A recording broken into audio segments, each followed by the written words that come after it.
to walk with Margaret. You know, that joke just Gets funnier every fucking time. I know. know. No, it actually goes the other way. It gets less funny every single time. Oh, I just had a thought. What's up? There was no BB Brave this week. There was no BB Brave this week. But this show's still happening. Yes. Alright, hold on. What are you doing? Talk about wrestling or something. I'll be back. Folks, welcome to Off the Chest of Timothy Regal. Hey, it's John G's favorite episode. It is? Yeah. How is this John G's favorite episode? 1, 2, 3. Oh, it is episode 123. The John G Memorial, episode Not 1. Dead Yet, no, we hope John G is alive for a long time. We love John G. Everybody loves John G. We need to get John G back on the Slam Sam Wrestling Network is what we need to I've do. been saying that. We should just have John G do live commentary on all pay-per-views. Yeah. Because John G likes to make his opinions known when he's watching a show. He doesn't put them out on Twitter like I do, but... Well, talk about my tweet. Which tweet is that? The one that's getting all the traction right now. You tweeted? I hate you so much. I know you tweeted, but I can't remember what you said exactly. Essentially, Alex kind of put it out to the world that he doesn't get excited to watch WWE pay-per-views anymore. And he said, you know, it's a thing of, yeah, positivity is the way to go. And trust me, I've had multiple people in the wrestling business tell me, hey, just be positive and don't watch WWE. It's the thing of it is, and I think this is what Alex was trying to say, is it's hard to do that when this is something that has been a part of your life for the majority of it since, you know, in the case of Alex, since he was about 5, in the case of me, since I was about 7. 2 or 3. Well, Alex, literally Alex had wrestling since 14 years old. I got into pro wrestling when I was about 7 years old. So, and especially when, you know, I was always into WWE, and I loved it, always, you know, through every era. And just over the last couple of years, I don't know if it's my opinion of wrestling, or if it's, well, I'll say it. I think the presentation is just bad. And I think it's a little of column A, a little of column B. I think your tastes have matured and changed a little bit, and their product has changed a little bit, appealing towards a different audience. And it's funny because talking to Margaret, you know, she says that some of the biggest target groups for ad agencies and for merchandise sales are women and children. And so wrestling, which traditionally has been targeted towards males 18 to 35. Single men who don't talk to women or children unless they want to end up on a list. They're getting upset. And they want their wrestling back, goddammit.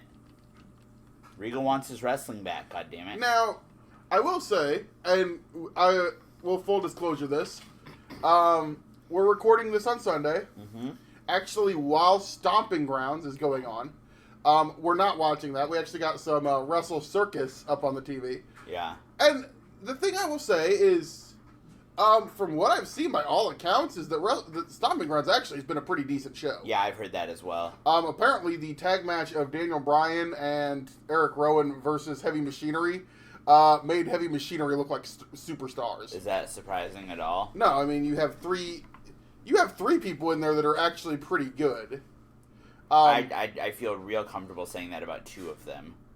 I actually think Eric is really good. Oh, is that the other one? Yeah. I'm not sure about Tuck. I think Tucker is the one that I'm. Oh, okay. I thought you were saying no, not so sure on Rowan. I'm not sure on Tuck or Rowan. No, I actually think Eric Rowan is actually really good. But from it, I mean, you go back, go, and I will preface this by saying, go back and watch the Wyatt family versus the Usos matches. Yeah. there's some forgotten stuff that's kind of been forgotten, even though it was only a few years ago, where they had a series of matches that tore it down. Did the mic fall out? No. Oh, I thought something fell out. Yeah, something did fall out. The charger fell out. Okay. Keep going. Hey, I'm just trying to help you. I don't need your help. Yeah, it looks like you do. Well, you didn't do anything except tell me what I already knew, so you're real fucking helpful. Wow, you're very abrasive today. Well, I've slept on a couch for 2 days and haven't showered in 3 days, and why didn't you shower? I don't like showering at other people's houses.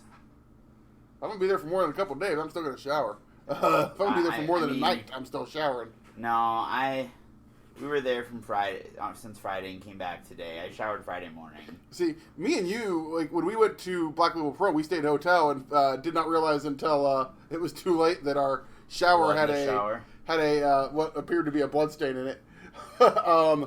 And I did tell that story on the air. Yeah, we told that story on the podcast. You were still gonna shower. I thought I was thinking about trying to see if I could just clean the shower out myself. I decided against it. Yeah. Because I'm one of those people. I pretty much have to shower when I wake up every morning. Yeah. It's just I'm a bigger guy, and I've always had that thing of the people the stereotype that larger people smell bad.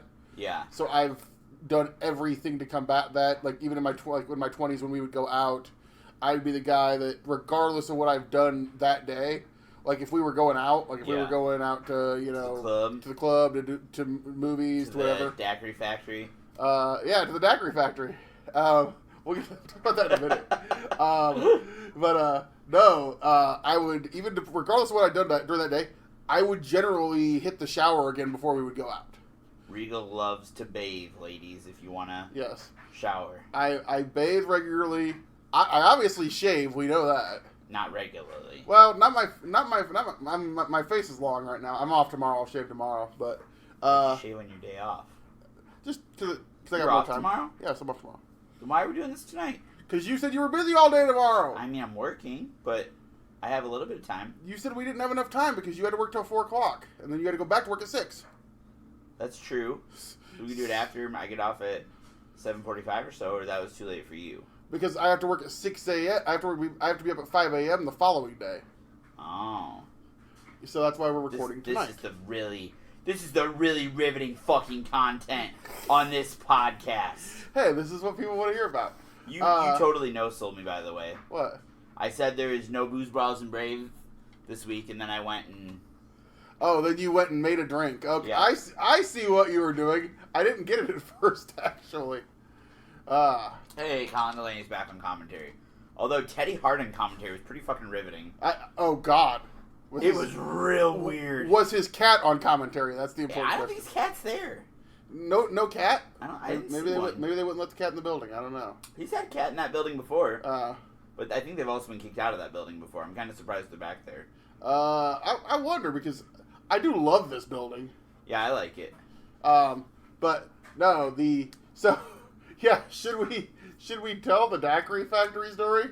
I mean, it's all over fucking social media. It is all over social media. A friend of mine, a friend. Have you still never met him? No, when would I have met him? Oh, that's right, because he didn't work the one Black Label Pro show we went to. Because I was thinking he would, and then he had to pull off of it for some reason. Yeah. Big deathmatch superstar Marcus Crane. Yes, my buddy Marcus Crane, game changer wrestling superstar, deathmatch extraordinaire, Marcus Crane, formerly of the Quad City area, now residing in the Chicagoland area, returned home this weekend for a night and was heading to the district as he was often like to do, and him and several friends, including former FCW Pro Heavyweight Champion Knight Wagner, were heading to a famous, probably one of the most famous bars in the Quad Cities in the District of Rock Island, a place called the Daiquiri Factory. Marcus was denied entrance due to the very small, very minuscule Japanese caricature tattoo that he has on his is it like on his like right below his kind of right by his ear. Right by his ear. Who's this? JT Dunn. Oh. They called it a face tattoo. It's really not even on his face. Like, to me, a face tattoo is if somebody has a tattoo like under their around their orbital bone, on their cheek, something like this. This was more by his ear. This was like on his temple. That's to me. That's on the side of your head. That's not a. Also, another thing, Daiquiri Factory. You know, if Home Alone came up to the club, you'd let him in. So fucking let Marcus Crane in. Who? Home Alone. Who's Home Alone? Post Malone. Oh, Post Malone. That's what I said. You said Home Alone. I'm like, what are you talking about? If Macaulay Culkin showed up with a face tattoo, you'd let him in. If the lady who played the mom on Home Alone showed up with a face tattoo, sure, you'd let her in. Hey, Jake Atlas. So, yes, Marcus, being himself, basically posted a post, and it sounds like it's pretty much blowing up on social media. This is really going to blow up in the Daiquiri Factory's face, because Marcus has, 10,000 Twitter followers. That basically of him giving the middle finger while using his middle finger to point at the tattoo. But I mean, this thing's really goddamn small, and even if you it's not the first time they've not let one of our friends in because of something they were wearing. Because who else got? The world's greatest martial arts master. Oh, Sensei Bach tried to go in sweatpants because he got invited out with for someone's birthday. After a show, he was going to join them at the Daiquiri Factory, and he was wearing sweatpants, and they wouldn't let him in with sweatpants. The sweatpants thing I get. A lot of bars downtown on both sides of the river won't let you in with sweatpants. But really, if you show up in some hip ass joggers, like if the Usos came up through the club and some joggers, you're not going to let the Usos in. It's it's one of those things. Even when I was going to the clubs, back in the day, they used to have rules. You couldn't wear what was the brand? FUBU. FUBU. Couldn't wear FUBU. No Dickies. No Dickies. You had to be wearing actual like khaki slacks or jeans. Like you could not wear Dickies. Why no Dickies? Because it was. Basically anything that could be gang affiliated. Are Dickies gang affiliated? Well... Do you know what I found out this weekend? What? FUBU stands for For Us, By Us. Yeah. I never knew that. Yeah, but... Did I ever tell you I got a bunch of FUBU stuff for Christmas one year? Really? Yeah. You were rolling gangsta that year? No, I went and returned that shit right away. And I found out that the person that bought it spent about $3 on the whole outfit that they got me. Remember, they got it on clearance for $3. Remember when Test used to wear FUBU when he was in the corporation? No. Yeah, Test used to wear FUBU stuff when the corporation first started. He'd wear the FUBU jerseys and when he wore the shorts. Before he turned babyface and got the biker pants. See, when I started watching Test, he was wearing the biker pants already. Okay, yeah. Because you have to remember, I didn't watch WWF from 98 to 2001. Oh yeah, I always forget that. No, Test when he first started, when he was in the corporation, he wore FUBU jerseys. God damn it, that's funny. Nash did on WCW too. I do kind of recall that. Nash was always trying to be hip, though. Well, Nash has always been that guy that wants to be cool. Yeah. But, I mean... Speaking of people that want to be hip, I believe Commissioner Sean Morrow was at the Daiquiri Factory Saturday night. I'm thinking that he was. Yeah, well, it's hip to be square. Yep, that's... We haven't heard that music in forever. Yeah, he comes out to something else now. Yeah, I know. One more shot, then I'm quitting forever. That's not his music. Well, that's what he comes out to. Ooh, shady. It's not shady. Is it wrong? No, you're not wrong. Is it not the truth? You're not wrong. Why are you trying to start shit between me and my dream brother? Your dream brother? Yeah. What is a Dream Brother? You never heard of the Dream Brothers? No. It's the future of wrestling, man. I don't even want to know what that means.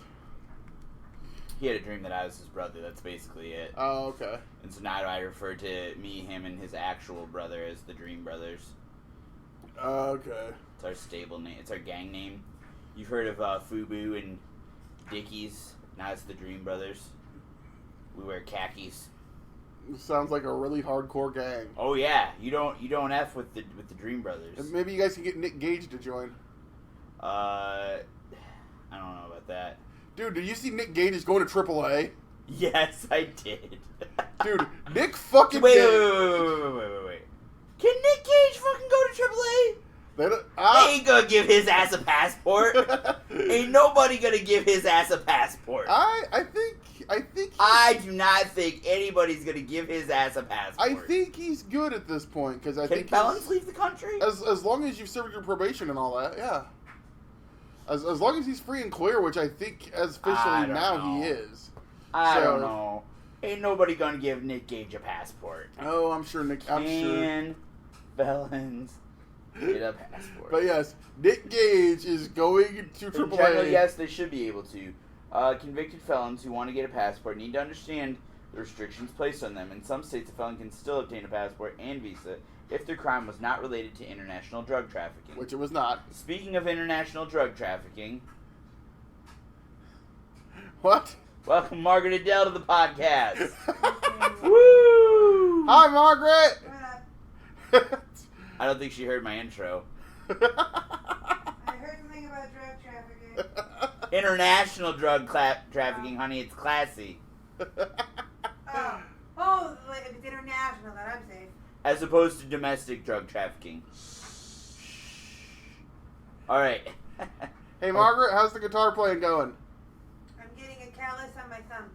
That's good. Is that a good thing? Yes. Okay. Makes it a lot easier. My sister was going to start playing, and then I was like, you realize you have to keep, 3 of your 5 fingernails on your left hand just, totally cut short. And she's like, oh, I don't want to play guitar anymore.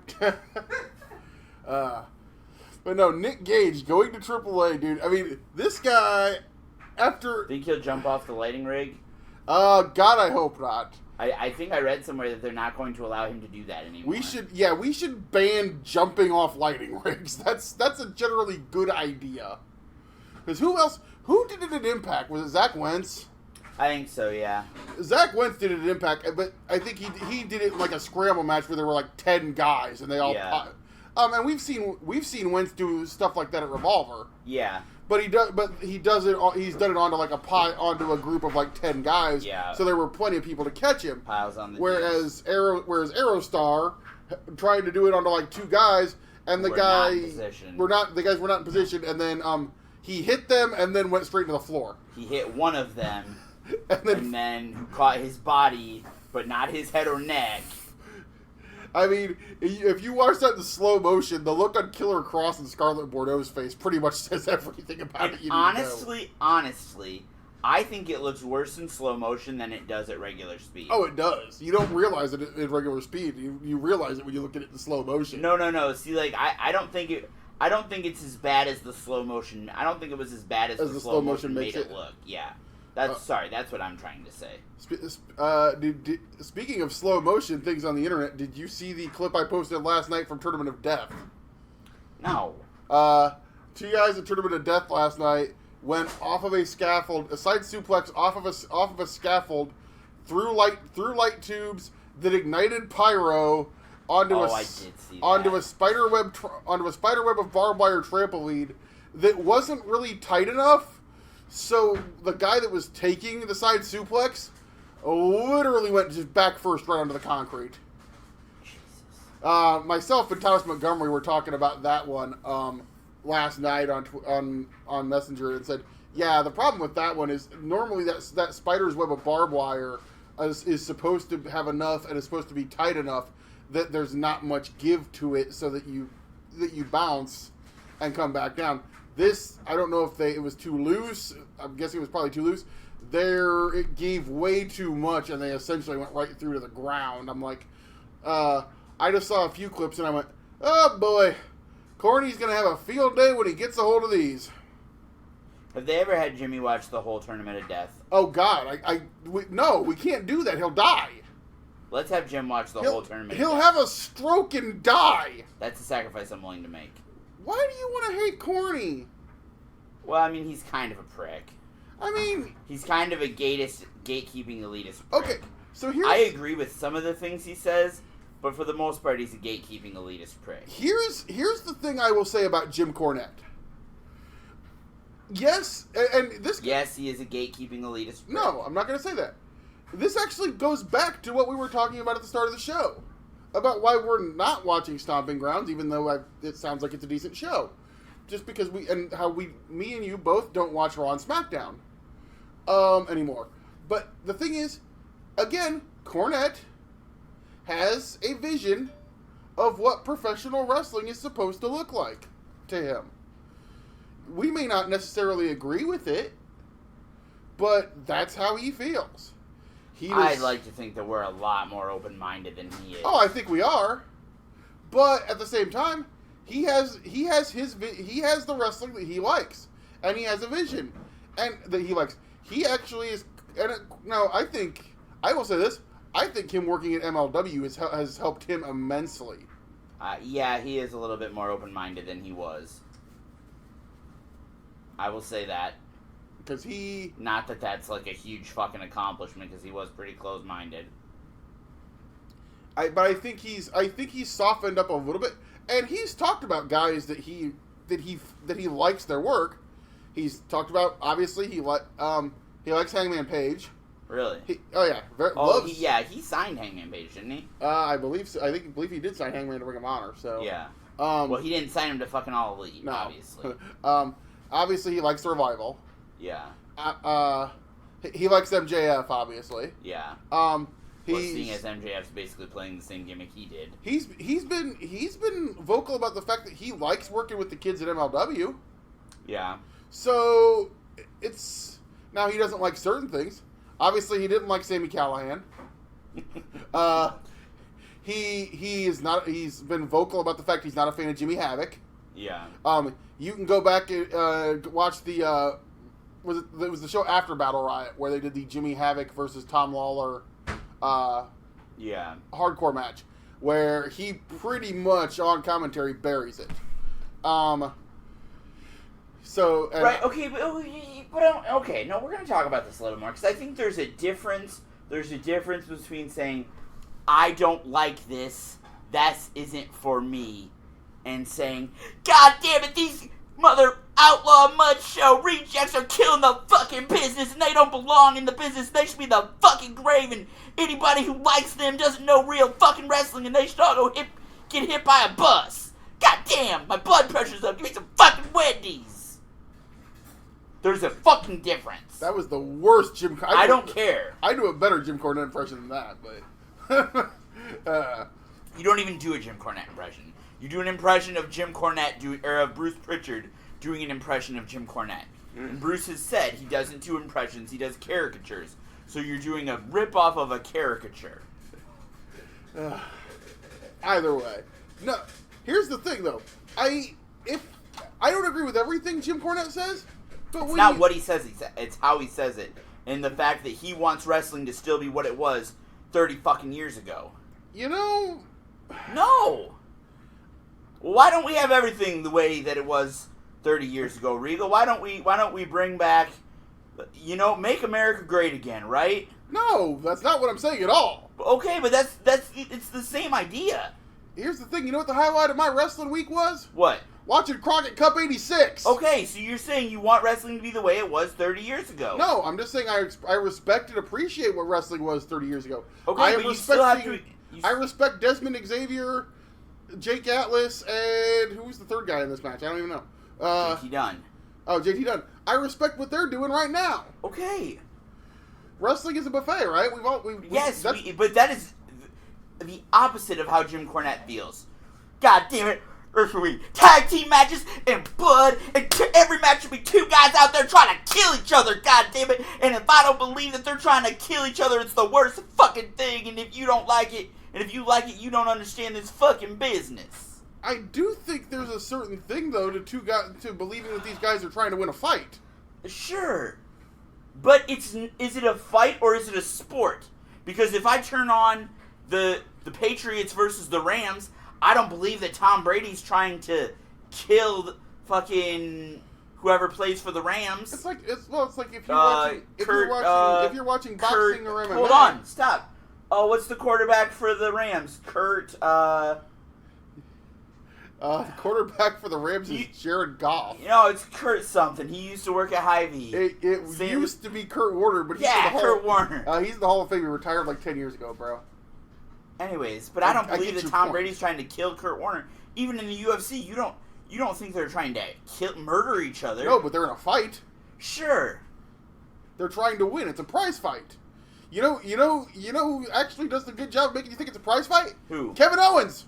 Sure. That's his whole gimmick. Right. He's fighting for his family. Right. And he's a heel. He's a dick.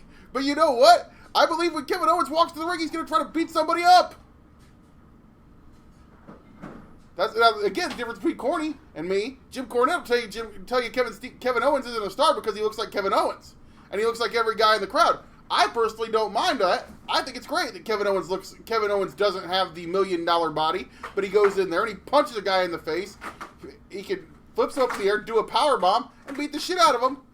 But what these guys just did, it was athletic, and there's a certain element to it because it's like.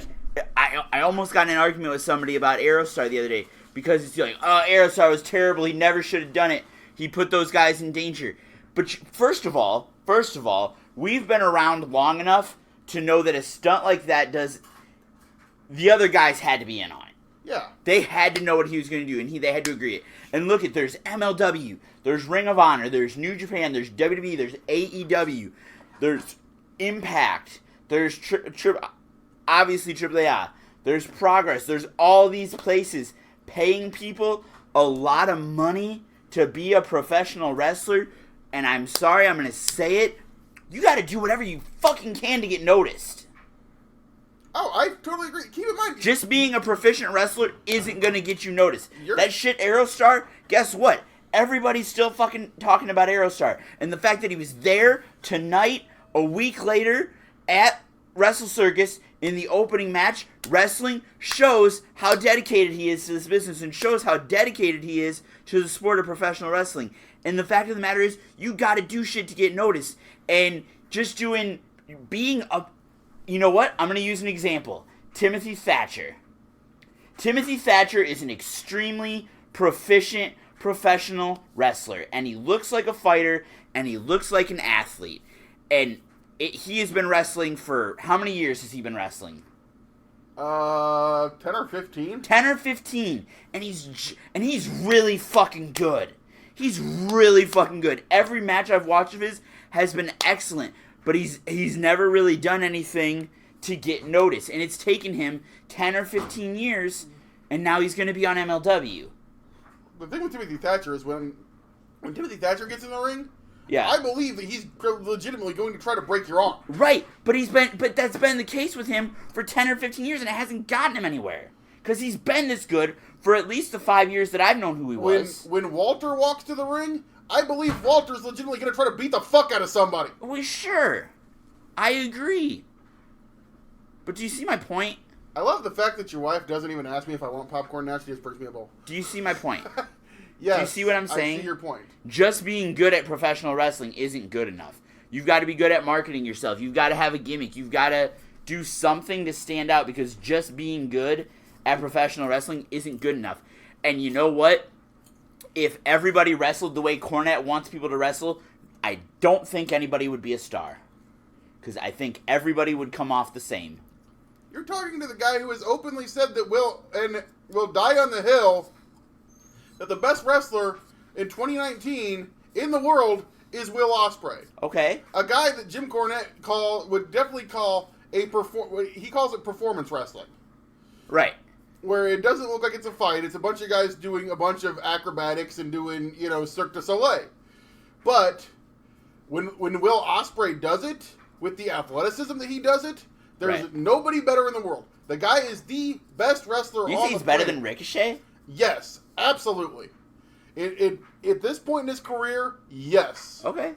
Also, it doesn't help by the fact that, I'm going to be honest, Ricochet's been watered down a little bit. Sure, but Ricochet won the United States title tonight. Spoiler. I thought you were following the results. Oh no, I'm not. I was going to watch the show probably tonight and tomorrow. Sorry. Yeah, Ricochet just won the United States Championship. Well, good for Ricochet. So congratulations to him. Great guy. Love him to death. But the thing is, Ricochet literally to me, I feel like almost at certain points he has to slow down in WWE. Yeah. Because the people he's in the ring with normally are not going to be able to keep up with him at full speed. Well, then if they can't keep up with him, they shouldn't be in WWE. That's supposed to be the best in the world. It's supposed to be the number one promotion in the world. If they can't keep up with Ricochet, but WWE doesn't work that style. But WWE's supposed to be the best, right? In theory. In theory, yes. WWE's supposed to be the best. That being said, like I'm gonna bulk on the Ospreay being the best wrestler in the world argument because I'm trying to. To me, you're the best in the world if you have great matches, no matter who you go against, and I don't know. Do they have T-shirts that said signed?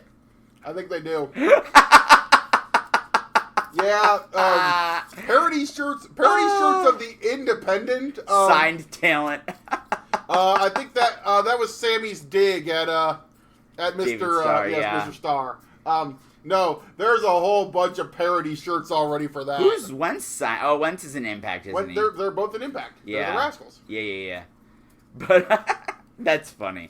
Yeah, it's just, what an exciting time. What an exciting time to be a wrestling fan. Could you imagine, even 5 years ago, if the WWE pay-per-view sucks, we can literally you're watching old shit. You're watching old shit or you're not watching wrestling. 5 years ago, if the WWE pay-per-view sucks, you're watching old shit or you're not watching wrestling. How many weekends in a row have we watched live wrestling here? Oh God, I'm honestly watching live wrestling almost every Saturday night now. Yeah. Between Twitch, between High Spots, between IndependentWrestling.tv, SCW Pro, obviously being at SCW Pro, New Japan World, WWE Network, if it's a takeover special or whatever, there's live wrestling. Hey, look, it's the guys that don't wrestle in Iowa anymore. Right. The Regal twins. They don't ever wrestle for Troy anymore? I think they have once this year. Oh, I don't pay attention to what IPW books anymore. They do. It does kind of look like Clay Cooper's gear, though. It does, actually. Clay Cooper honestly could be the third Regal brother. Yeah, if he lightened his hair. Speaking of, did you get around to watching the Triple Threat tag match from Rugged Pro? Still have not. You're watching that before you leave tonight. I'm sorry. I suck. I've been watching a lot of shit, but I just keep forgetting to watch that. It was a really good match. My biggest thing, obviously, was this week I got caught up on NXT UK. Yeah, let's talk about that for a little bit, because I watched a couple episodes. Oh, you did? Yeah. I think I only got through 2. Okay. Basically... And I did not watch the most recent one. Okay. I think I went back 3. Yeah. You watched the Fatal 4-Way match? Yes. Okay. That might be one of the best NXT UK matches of the year, was that Fatal 4-Way. Oh, I believe that. Hey, look, it's Private Party! Yeah. I haven't seen enough of these guys yet. No, I don't think so. Oh, dude, they're great. I haven't watched any of the Road to Fighter Fests with them on either. Because I haven't watched any of the Road to Fighter Fests yet. I'm real behind on wrestling. I've been working a lot. Obviously, AEW's Private Party. Yes. Put that in your pipe and smoke it. Let's talk NXT UK for a little bit. Okay. Is that Hollinger in the front row? It looks it's like not, him. but it sure as fuck looks like him. It looks like him. God. No, if it was Hollinger's at home watching Alien, I think. If it was Sup, I believe it might be Hollinger. Yeah, Hollinger's going to one of the upcoming Sup shows. He's going to the SCI Sup. Okay. Yeah. But no, man, NXT UK. When the show started, I was a little slow on it at first, and I think it took them a few to figure out to find their footing. I think the addition of Walter, really kind of kicked it into high gear because that gave them a credible second main event guy. Yeah, because obviously they had Pete Dunne, Who did he face at the first takeover? Was it Joe Joe Coffey? Coffey, yeah. I like Joe Coffey. I like the Coffey brothers a lot, but I like Joe Coffey. I'm not sure about the other one. Well, when they're in a tag team, I mean, and I like Wolfgang. So yeah. Gallus is fine. I like Gallus a lot. But I think it just everybody knew that it's like who's going to be the guy that beats Pete Dunne, and then obviously when Walter showed up, that added a whole nother element. You have essentially a guy that was one of the like biggest independent guys on the planet, and now he's on NXT UK. He's absolutely over delivered. I think at this point, he's only had a couple matches, but I think that he's providing a presence.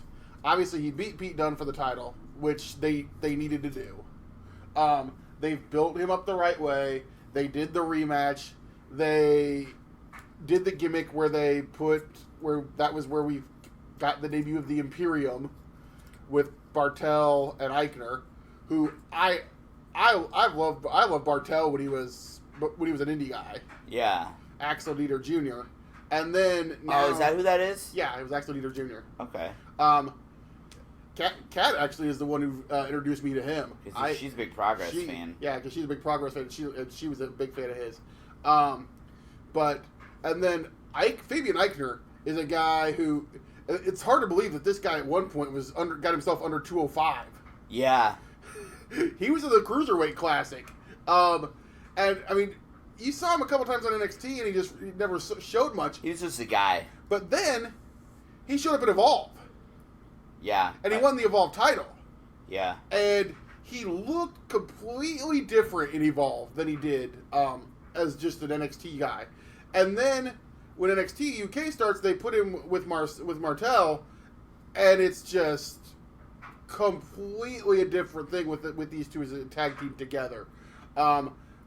They had a killer match with Oney Lorcan and Danny Burch that I remember, and I'm like, okay, we've got something here. And then obviously the thing is, Axel Dieter Jr. and Walter have a relationship. Along with they added a fourth member 2 weeks later, Alexander Wolf, that used to be in a stable in WXW and Evolve called Ring Kampf. Yeah. So essentially, the Imperium is just a WWE version of Ring Kampf. Either way, which probably is better. I mean, I actually like them calling them the Imperium, but these guys, they've built these guys up as this unstoppable heel stable in the few weeks they've been on the TV. The other thing is, and this is where an hour-long show, I think, sometimes helps. Always helps. You don't see the guys every week. Yep. I think that is part of the biggest problem with 3-hour Monday Night Raws, and SmackDown, and especially now since they're hitting the panic button and they're trying to do wild card rules to get as much star power on the shows as they can, because I still think the wild card is a response to, oh shit, what are USA and Fox gonna do? Well, the thing is, they think that they have to load these shows up with everything and have everybody wrestle, all the top names wrestle every week. The problem is, when you do that, nobody's getting over. Yeah. Whereas on NXT UK, Pete Dunne was already mega over before NXT UK started. Right. Yeah, I'd agree with that. But you've brought in Walter. You've developed the Imperium. I said they've made Tony Storm can main event any show. Yeah. Because they've made her into a big deal on that show. Yep. They've made Rhea Ripley a big deal. Mm-hmm. And then right underneath that, they've got a second tier of people that can step up and challenge for those titles. Travis Banks. Like I said, they've made Travis Banks is a guy who I hadn't seen a lot of until NXT UK. Yeah. And now he's one of my favorite guys to watch because he wrestles a style. I've said it before, I'll say it again, folks. When I say this, I separate the wrestler from the person. I was a Chris Benoit fan, and that's who he reminds me of. Sure. He wrestles that style, that pit bull, relentless, not the biggest guy, but he's athletic as hell, and he's powerful as hell for his size. and I love Travis Banks. If you want to see an amazing match from NXT UK, go watch Travis Banks versus Jordan Devlin. Jordan Devlin is another guy. Oh my God, he's got so much potential. And yeah, a guy that hasn't even scratched the surface yet of what he's capable of. I think he's only like 22 years old. Yeah.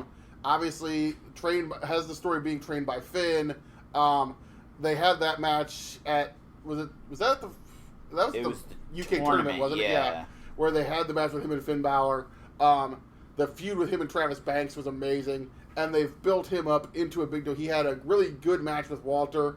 Not as good as their if you want to see something amazing, I think they put it up online for free. There was a match from OTT with Walter and Jordan Devlin. Yeah, I think that is. Devlin was the baby face, and the crowd went nuts for him. So that's a great thing.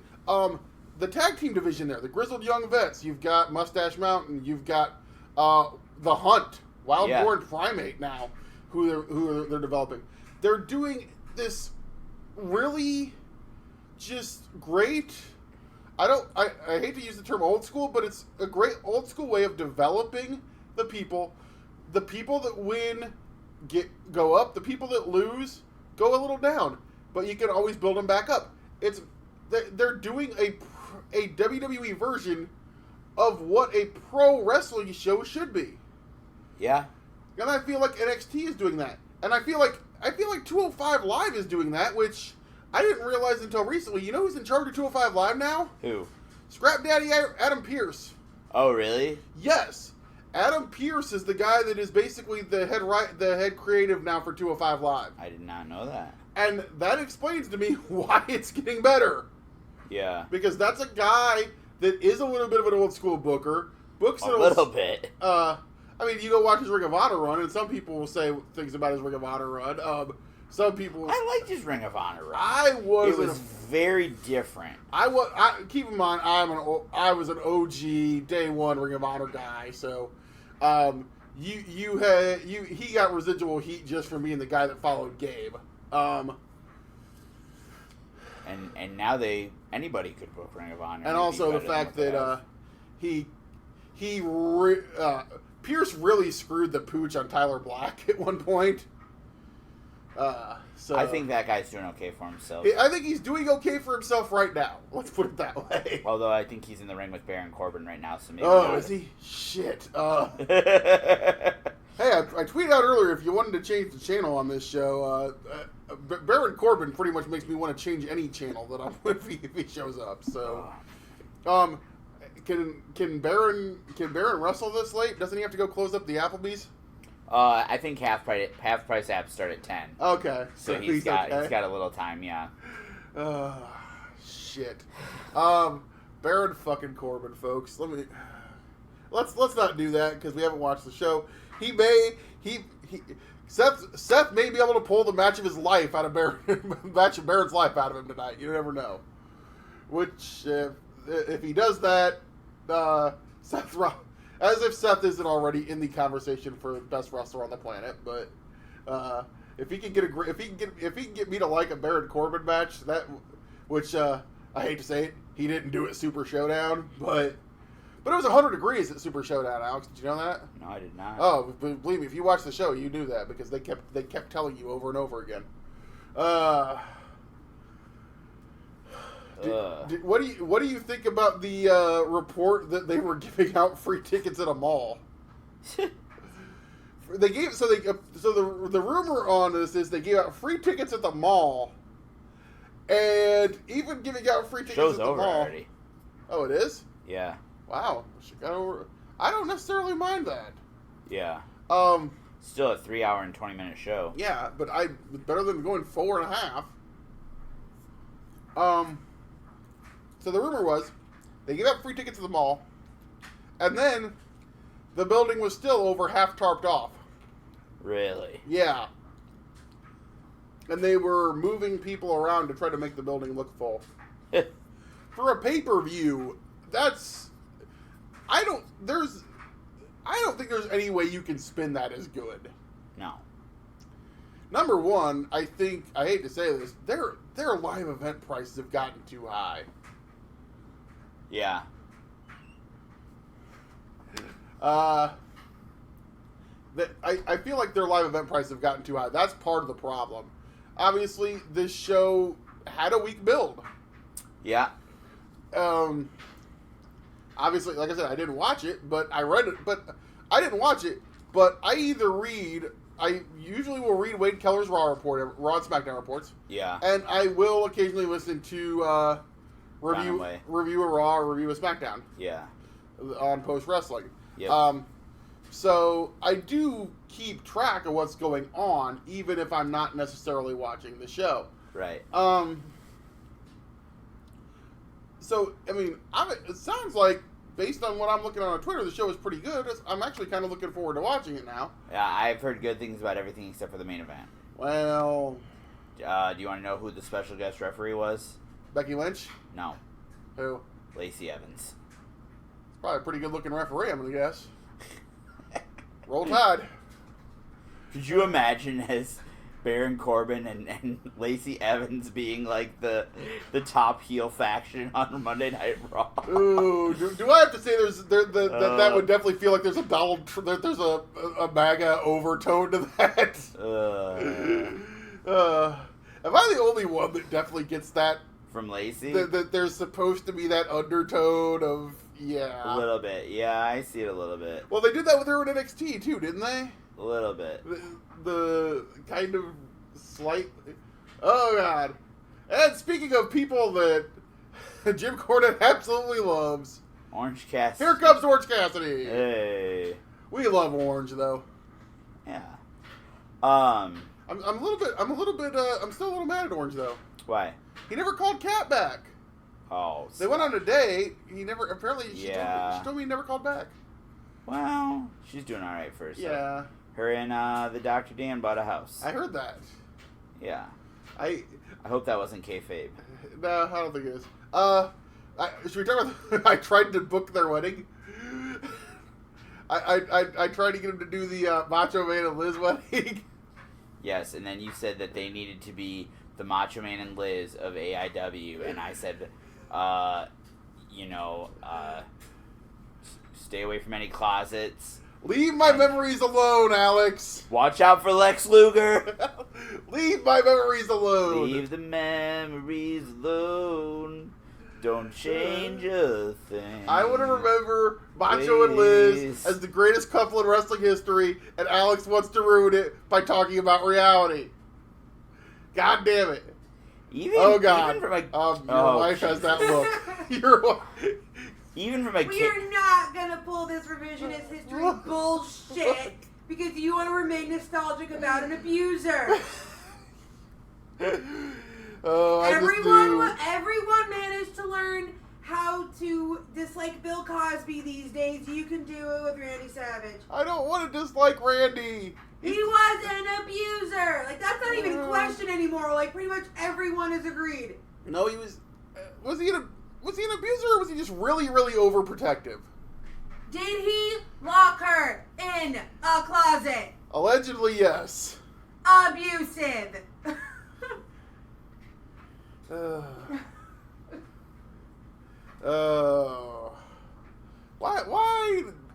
Why do you talk? I don't know. I wanted the same thing.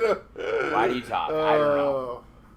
If I had to come to grips with the fact that a guy that I thought was a friend that I did commentary with as my first commentary partner was actually a pedophile, you have to come to grips with this. Oh, yeah. Anyways, this Friday and Saturday at 116 East Bryan Street in Walcott, Iowa at the Walcott Coliseum, we got to talk about the Best of Black and Brave tournament. Absolutely. Margaret, who's your pick to win? I don't even know who's entered. You can kind of... They didn't do the cool fun promos like last year. I loved those. Oh. JP Fingers was JP hysterical. Fingers press conference. Oh, I forgot about Do you remember that? Thank you all for coming here today for my press conference, and the camera pans and no one's there. Yeah. That was like, up until the Brewster Brothers, that was the funniest promo today of SCW. Ugh. And then the Brewster Brothers came in and that made me laugh so hard. That stupid hobby horse. The horse has a name, doesn't it? Does yeah, it? does. Wait, what's the name? I don't fucking know. I know it has a name. I don't know what the name is. All right, Margaret, who's your pick to win? I don't know who's in it. Hey, my day's been made. Well, I know Travis Tane isn't in it. yes, Travis. He's defending the belt in the same show. Yep. I got a like from the Smoke Show. Can you focus? All right, so we know Steve Manders is in. We know Cornboy's in because he earned it. James Thomas is in. I believe Connor Braxton, Joe Asa, Dante Leone, and I could see Dante walking away with it. QC Cup holder, yeah. Who else was announced? Shit, you're so helpful, Regal. Oh, I'm sorry. And Xander Killen. Probably be a lot funnier if I watched more Orange Cassidy. We know. That's Leva Bates. I know, Did you say Joe Asa? Yeah. Okay. The four that have been announced, plus Manders, plus Cornboy, plus I think they're all in the fucking graphic. I think they're all in the video, like the announcement video. But I don't know. What who do you think? Who's your pick, Regal? I don't know. There's a lot of ways you can look at it. You know, you look at a guy like Steve Manders who's on a tear, and then he got upset by Jimmy Thomas. It's true. You look at a guy like Joe Asa, who's going to do whatever it takes to win. Yep. And you got to think those little two Muppets that he carries around with him are going to be lurking around the corner somewhere. They're probably in the tournament, aren't they? They might be in the tournament. I mean, what happens? Let's just say, what happens if Joe Asa... Isn't Orange Cassidy supposed to be facing the other librarian? I think that's kind of the gimmick we're going here. Oh. But what if Joe Asa ends up, say it's the finals, and he's against Dion Roosman? Or he's against Robin Steele? That'd be something. Is the other one just going to lay down? That's hard to say. What if Dante Leone is in there and, somebody that Dante has been friendly with might be across from him in the finals? What if, I don't know, is Pat Anger eligible? Is Pat Anger eligible? Graduate from the Black and Brave Wrestling Academy? He definitely learned how to wrestle in the Black and Brave Wrestling Academy. I'm gonna tweet SCW Pro and ask. That's an interesting question. Hey at SCW Pro is at. We I'm sure. Hey, you never know. Pat might decide to jump in there. No, you got to think. We're not gonna get a Gronk situation, are we? It's gonna be an interesting tournament to see. I don't know. There's so many factors. A lot's going to depend on the pairings of the tournament. Yeah, it's all about the brackets. I wish we had a bracket. I wish we could do a bracket competition. Yeah, the powers that be, they like to keep that bracket close to the vest. I know. So. Well, let's be honest, though. With most brackets and most, wrestling, you look at the first round and you're like, okay, I basically know everyone who's going on to the second round. Usually the first round's pretty obvious, but then after that it gets a little interesting. Yeah, there's not that many rounds. And I think there's what, 16? 16? Yeah. This field is deep enough. There's going to be some interesting first round matchups. Yeah. There's going to be some guys that are going to be faced up in the first round against some talent that you never know. Somebody, like I said, like a Steve Manders, like a Xander Killen. You might see somebody we haven't seen in a long time, like the best outlandish mid-card whatever in the world. Rip Studwell? We could see Rip Studwell. How did I know? How did I know that was the name that was going to come up? We could see... Because Rip Studwell's a super Zicky heavy Dice. We could see... Bodie Van Zandt. Rave Boy. If you can find Bodie Van Zandt, dude. I don't want to do that. Where's Brian 5'9"? God. Who's your favorite Black and Brave wrestler, Regal? What's his name? Brian Austin Knight. Yeah, Brian Austin Knight. It's my pick to win. Remember you said we don't bury anybody at the show. Okay, if it gets back to... These guys are going to be like... You know what? If they find out about this, they'll be like, holy shit, they remember my name? Damn. Oh, what a bunch of nerds. Oh, God. No, but, there is something we do need to talk about. What's that? And that is what the winner of this tournament is going to get. Hell yeah, the Iowa Wrestling Championship. The Iowa State Championship. I've been told many times, officially, we are branding it as the Iowa Wrestling Championship. Oh, yeah. Not calling it the Iowa State Championship. I actually got that in a text message. Yes, let me see. The Iowa Wrestling Championship. It is not to be called the Iowa State Championship. It is the Iowa Wrestling Championship. But I think I'm a person that is pretty uniquely qualified to talk about the history of the Iowa Wrestling Championship because I've pretty much been there at every single match that the Iowa Wrestling Championship was ever defended. Wow. This is a belt. And it was at one time the NWA Iowa Wrestling Championship. Yes. I believe then it was the Iowa State Wrestling Championship. Yes, so we did call it the Iowa State Wrestling Championship at the time when it was in the NWA. But this belt was the belt. If we walk into Wildwood with an Iowa State Wrestling Championship, oh boy, they're gonna get confused and they're gonna get hot. It's better than we just call it the Iowa Wrestling Championship. You got a point there. We do wrestle in Iowa City.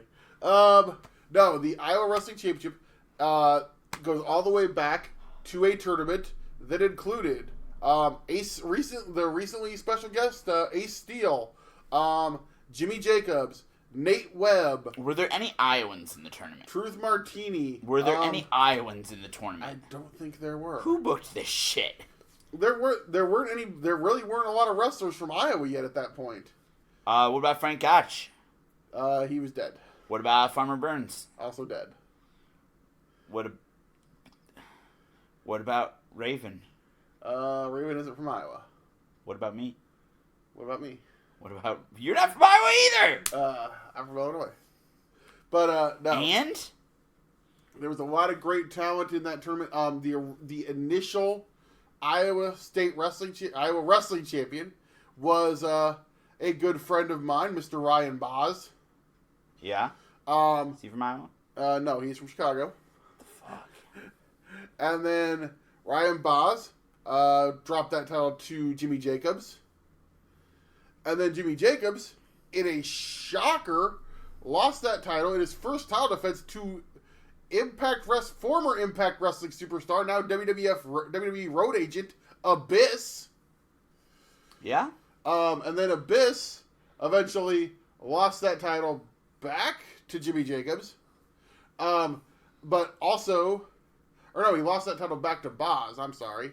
But then, Boz, in a amazing...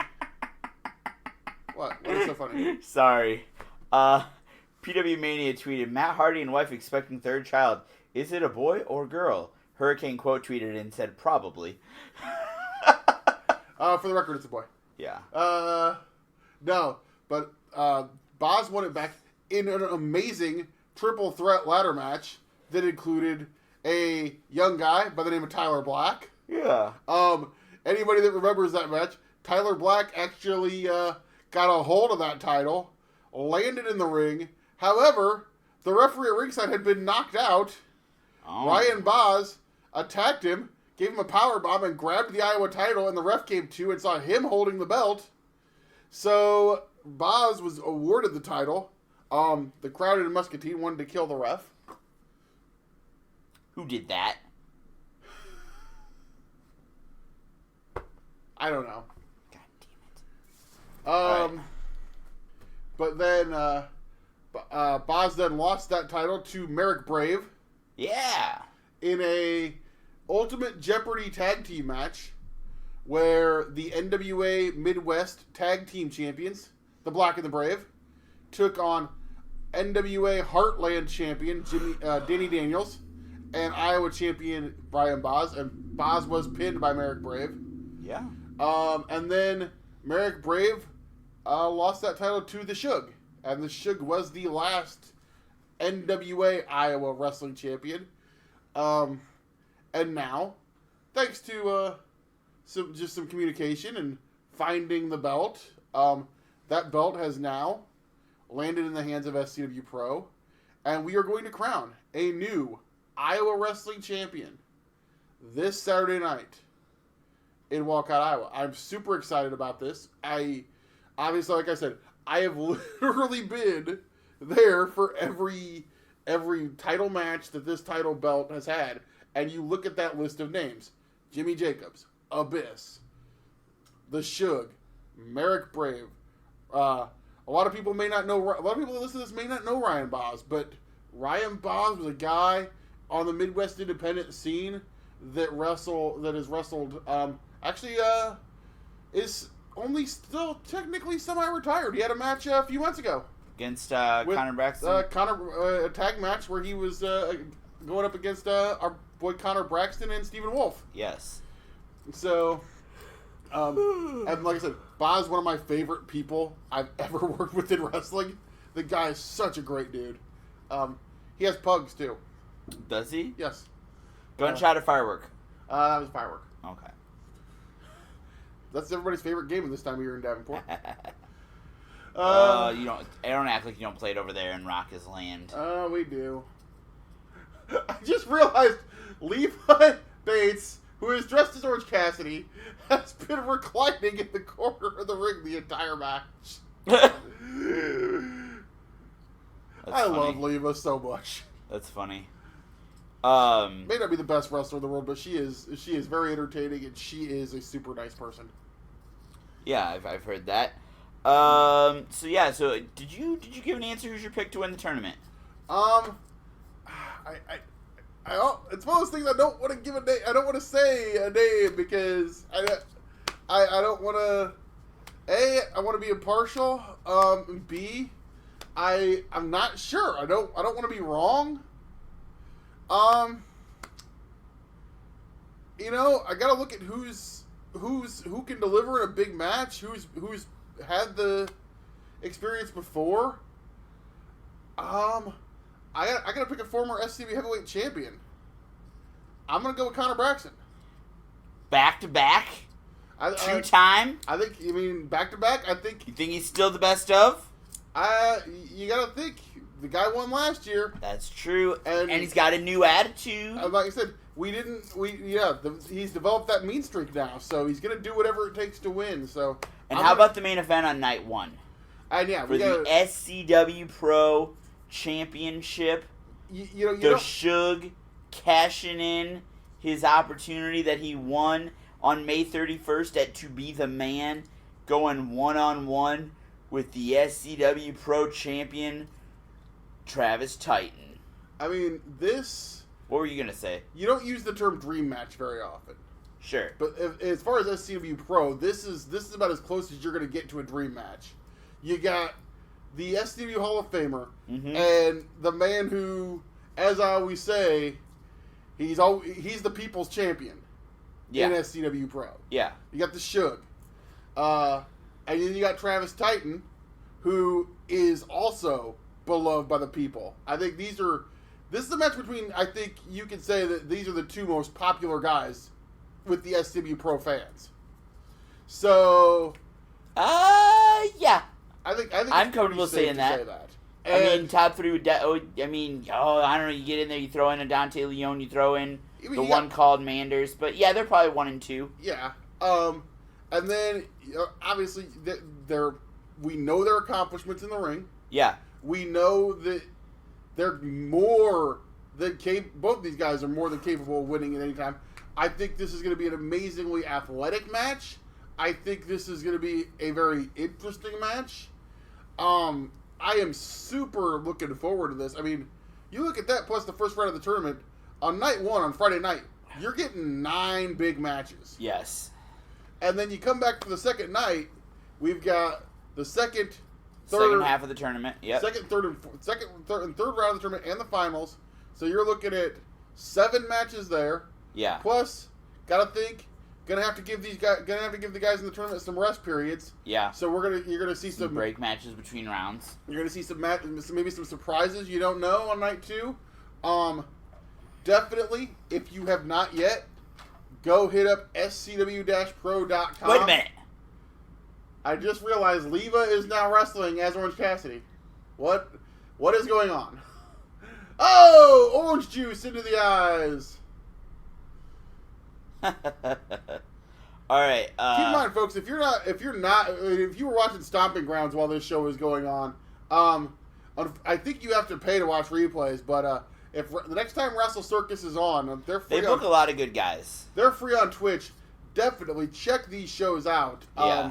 They are excellent. If you're a fan of independent wrestling, which I think most people that listen to this show probably are, you should definitely check out Wrestle Circus shows. They're free on Twitch. They are super entertaining. They book a lot of great talent, and book them in a very unique way sometimes. So yeah. Check that out. But I mean, guys, if you haven't, I can't hard sell you more than what we just did. Yeah. Get yourself to scw-pro.com. Get that advance ticket, dog. Get that advance ticket. $15. Save you some money. $15. $15 for two nights of entertainment. Yep. Come on out to the Walcott Coliseum this weekend. Get yourself some beverages. Get yourself some snacks. Say hi to Mary at the bar. Come say hi to Mary. I saw Mary today. Did you? Yeah. She at your store? Yep, she came to work. I was working. I just yelled out, "See you Friday." So. Did she know who you were? Yeah, she sees me all the time. Yeah. Does she shop there a lot? Yeah. I saw some. I had this really rude customer at one point today. I had a really bad customer service experience at a store today. Really? Yes. I had this really rude customer today. He kept telling me to hurry up. I had an employee who told me that I had to wait for him to finish stocking all of the DVDs. He had an entire cart full of DVDs and said, "You need to wait and stand here and talk to me until I am done stocking all of these DVDs." And I explained that I'd been on the road all day and my wife was very tired and she's like, well, fine! That guy had his hands full. He just needed to get the stuff out of his hands first, I'm guessing. And then he went and dug more shit out of his pockets to put up. Well, his pockets were full. You need to get it out of there. I'm going to write a negative review on no, you are not. Facebook for Walmart. You're going to write a very positive, glowing review, because I'm sure that employee was trying very hard. If that's trying very hard, boy, Walmart's in trouble. Anyways, folks, you know, this Friday night, next Friday night, there'll be wrestling both nights, and we're gonna see some fights. It's gonna be quite a sight this Friday night. Yeah, good. We'll have a tournament. Ooh. And I don't know what's going on here, but it's gonna be an event. Oh, dude. Did you see this Friday night? A friend of mine, Jason Thomas. His son just who just turned 16 got a new ride. Yeah, I saw that. Did you see you later? Iowa license plate SCU-L8R. SCU later. SCU. That's funny. I was like, dude, that's awesome. I wish I unfortunately I didn't get to do it on this car. Well, I used to have SCW license plates. Really? Yeah. Really? Yeah, I had SCW on my license plates forever. Wow. What did it say? I think it was. I wanted it to be SCW 444. For whatever reason, they wouldn't give me the 444. It was SCW 1018. I think was what my old plate was. Gotcha. Yeah. Alrighty. Well, I think we're about out of time for this week. Are the tape machines rolling? The tape machines are rolling. If we say anything else interesting, we won't. Oh, one more thing. As you know, I was in Fort Dodge this weekend. I played the WWF Superstars arcade game as the team of Macho Man Randy Savage and Hacksaw Jim Duggan, and we lost because fucking got pinned right next to Hacksaw, and the dumbass wouldn't come in and save me. Anyways, we've talked about those machines on the show before, haven't we? I don't know. Especially that original Superstars game was a coin eater. Yeah, it really was. I much prefer WrestleFest, the second version. Gotcha. Anyways, I was at a 1-year-old's birthday party. As you know, as many people know, I'm very over with the toddlers. So I want to take a moment to say, hi, Bentley! And so, Paul, if you could relay that message to Bentley, we'd appreciate that. Hi, Matt Ritter's kids. Hi, Zach's kids. Hi, Angle children. I was gonna say we definitely should say hi to the Angle children. Uh, Angle might let his kids listen to this show. God, I hope not. I hope he doesn't. But I think, Angle, if you let your kids listen to this, I might have to report you. hi, Mark Storm's kids. Hi, Mark Storm's kids. Mark Storm is definitely not letting his kids listen Mark to this Storm show. told me that he does not let his kids listen to this show. That's called good parenting. Father of the year. That's probably a good thing to do. So yeah, if you're listening to this show, and Brody follows us on our Poppy. I wonder is Brody's mom wanting her to listen to this show? I bet her mom let her listen to the SCW previews. I don't. Think she listens to this. Remember when we used to do those? Yeah, that was you and John G. It was. I know. We need to get John G back on podcasts. All right. Follow me on Twitter at OneRealSmartAlex, or don't. I don't give a fuck. Wow. Follow Regal on Twitter at FCWRegal444. You already hate yourself enough to listen to this. You might as well subject yourself to his WWE bashing. I don't always bash WWE. Follow Margaret, or don't, 'cause she's already got 2,000 fucking followers anyways, at Margaret Adele. I also praise AEW in New Japan. Follow the pod at Off the Chest TR, though I don't know why we don't ever tweet from it. I'm not even going to bother with the Slam Pam social media because we never tweet from that. I tweeted from it this week. I know, I saw it. Somebody commented like, holy shit, did you guys remember the password? Paul. Yeah. Hi, Paul. I love that Paul's listening to podcasts Yeah. now. It's rejuvenated. Like, I think I could do this for like another 2 years. I now love that post.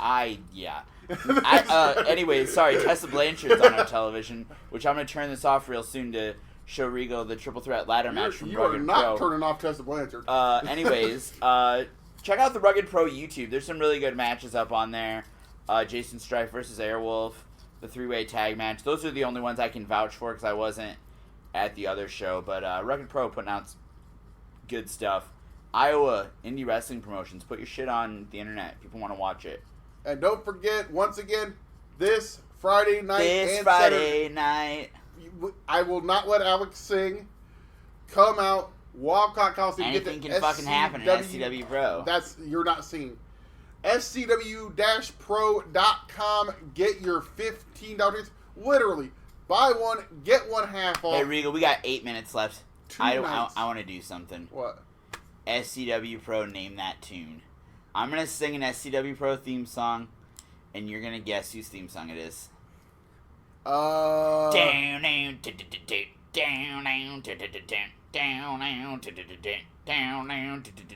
Target on my back, no survivors, something. I think you're trying to do Invincible by Skillet, which is Travis Titan's Ding, music. ding, ding. All right, you're 1 for 1. God, Dave, that was terrible.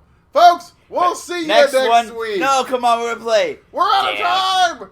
Dude. Finally got a fucking good idea. Something to fucking cut my balls off like you always do. You got a good idea.